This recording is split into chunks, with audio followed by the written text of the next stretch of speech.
There are things that I seem not able to get too far away from.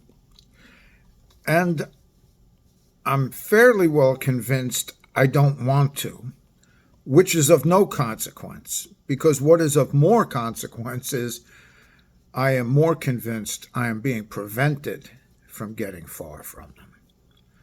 Someone intervenes to keep me from getting far from them. So my choice, my preference, my will, my way has to take its place. Has to take its place. There's a will far greater at work. And of all people in the earth, the believer is the one to be convinced of that. Because he is born not of the will of man, nor of the will of the flesh, nor of blood, but by the word of God. God spoke him to the place he is. God spoke him to what he is. God speaks him and maintains him by the word of his power in who he is, as Paul said, but by the grace of God I am what I am. So in that, this thing that I seem never to stray far from is the understanding that the apostles walked in. Not that I have a full understanding of what the apostles walked in, but this understanding, how frail they were, how frail they are, how nothing they are apart from the work of the grace of God in their lives. These men chosen came through, again, by the grace of God, all the fickleness they experienced, all of the contradiction they experienced and even presented to the Lord. And God forbid I be saying this as any judgment of them. They were the first to learn. They were the first to experience in following Jesus how very nothing man is, how very nothing the will of man is. So as those who learned that, I believe they are faithful and were faithful to not deny that experience and not walk in the unknowing of it. Peter knew very well he contradicted the Lord in a couple of places, as did all the others. When Jesus said, I will smite the shepherd and the sheep will be scattered, it says that even though Peter said, even though all of these may desert you, I will not. I am prepared to go to prison and death with you. The Lord said, I tell you, you're all going to be scattered. When Peter said, be it far from you, Lord, when Jesus was speaking of his being handed over to be crucified. You see, our predilection, our willingness, our weakness is great to correcting the Lord. And I know that there are some times when we draw distinctions, and God knows whether they be rightly or wrongly drawn, as to those mile markers or landmarks we sometimes present. Well, that was before the death, burial, and resurrection of the Lord, or that was before the day of Pentecost. And so we have these markers sometimes, and I'm not saying that they are without note or without significance, and may even be of all the significance some apply to them. But we know that even after the day of Pentecost, Peter had to be, or Peter was, let's just say that, Peter had a vision in which he said, but no, Lord, I've never eaten anything unclean. So any inclination we have to think that resistance is completely annihilated in ourselves, and that we are now suddenly and made perfectly obedient of ourselves to all things. Well, I believe the the apostles walked in a different testimony. They knew how frail man was. They knew that man was nothing apart from the grace of God. They heard Jesus say, "Do not say within yourselves, we are Abraham's seed. For I tell you, God is able of these stones to raise up children to Abraham."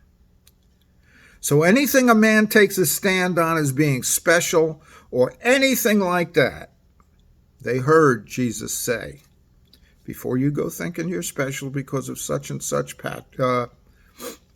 lineage or paternity, let me just tell you how it is.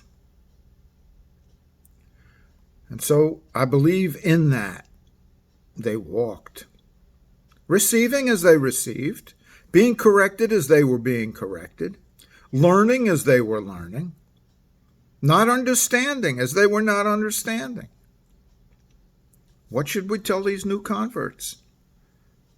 Should we lay any of the law on them? It was a very great burden for us and our fathers. And so these things were being worked out. And these things were being worked out and testified to as being worked out. It's not that I'm supposing that. It's right there in the scriptures. The brothers were walking in a way they did not know, but they knew they were being led. They had that confidence they were being led. But like Abraham, they were walking in a place that God had to show them.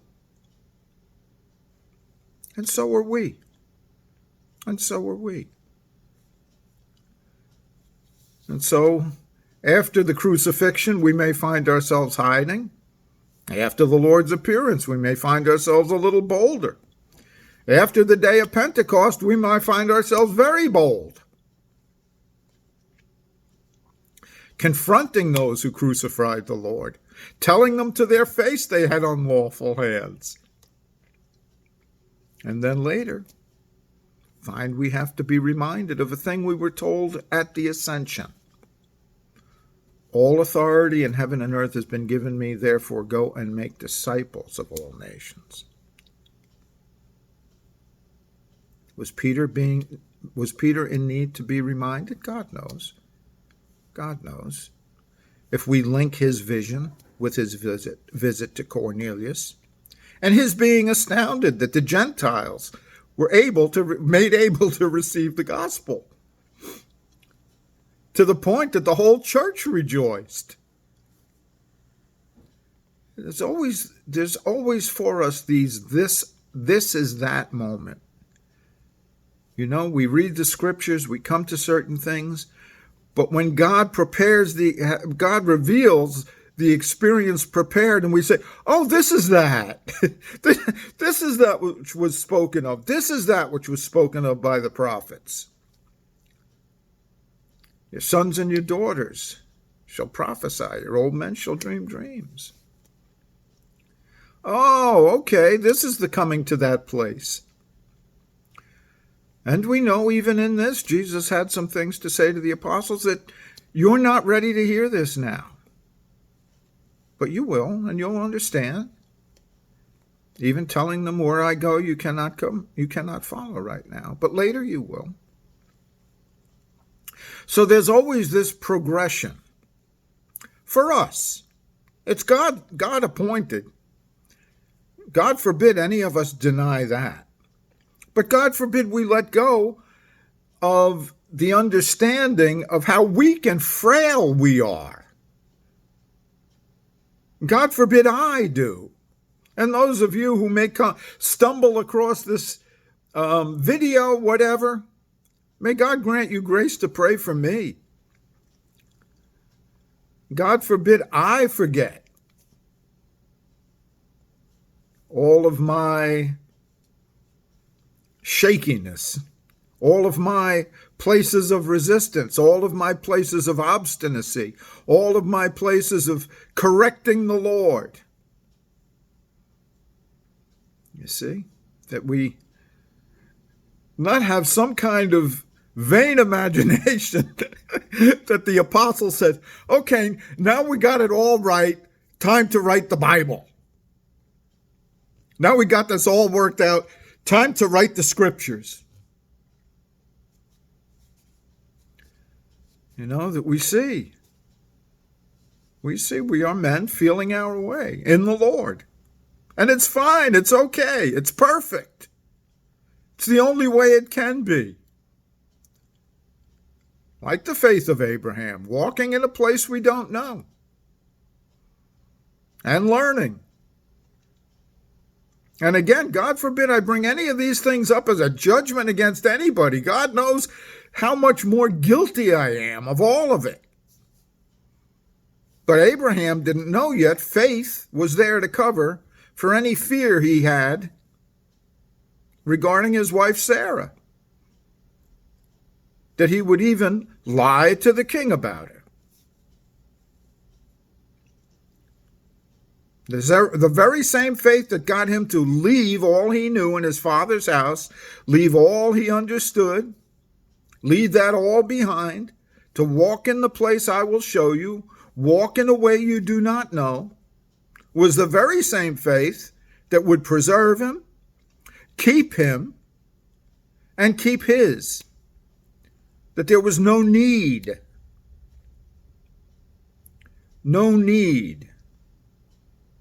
to, in that case, lie. But God knows I've lied. Oh, God knows I've lied. God knows I've flattered. Oh, don't be deceived. Don't be deceived. Not by me. And spend 5 minutes with me. Spend 5 minutes with me and you'll see here's a man that needs to be corrected. Here's a man that needs prayer. Here's a man that, I don't know, maybe beyond God's ability to save. But you dare not think that. You dare not think that. Not because of me, but because of the God we testify to. So may we never get far from that. That we take any stones out of the way that might be in the way in our presentation of the gospel, in anything we might call leading to Jesus, that there be no impediments. That there be no impediments. And we find when this way is made smooth that we take stones out of the way over which we have stumbled, and that can be a cause of stumbling to others. Oh, you've got to be this way, you've got to be that way, you've got to do whatever hoops we have either created or made out of things. God help us. God help us. Because we're then held to it ourselves. And we find a restlessness. Have we met all of the requirements that we're requiring of others? How sincere am I when I make my confession? We'll enter into such examination, as one brother put it, examining our navels. We'll never be done with it. We'll have no good news for anybody except we'll